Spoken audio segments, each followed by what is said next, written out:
আমরা অনেকেই হয়তো জানি না আমার সিমটি কার নামে রেজিস্ট্রেশন করা, অথবা আমার এনআইডি কার্ড দিয়ে মোট কতগুলো সিম রেজিস্ট্রেশন করা আছে। তো আজকে এই পুরো প্রসেসটাই দেখাবো।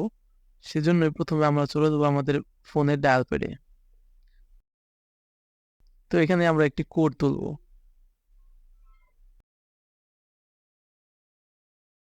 কোডটি হচ্ছে *16001#।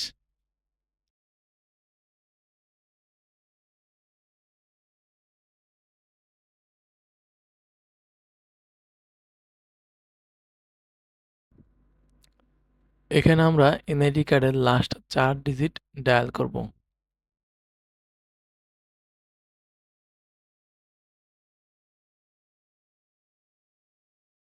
তো কোডটি দেওয়ার পরে এখানে কিন্তু কিছুক্ষণ পরে একটা এসএমএস চলে আসবে, ঠিক আছে? তো এসএমএসটি চলে আসছে। তো এখানে দেখা যাচ্ছে আমার এনআইডি কার্ড দিয়ে আমার এনআইডি কার্ড দিয়ে এখানে দেখা যাচ্ছে 2টি সিম রেজিস্ট্রেশন করা আছে। প্রথম সংখ্যা হচ্ছে 019 এবং লাস্টে দেখা যাচ্ছে 185, এবং আরেকটি নাম্বার সেটি হচ্ছে 019, সেটারও লাস্ট 3 ডিজিট হচ্ছে 007। এভাবে মূলত আপনি দেখতে পাবেন আপনার এনআইডি কার্ড দিয়ে মোট কতগুলো সিম রেজিস্ট্রেশন করা আছে। তো আজকে এ পর্যন্তই, সকলে ভালো থাকবেন।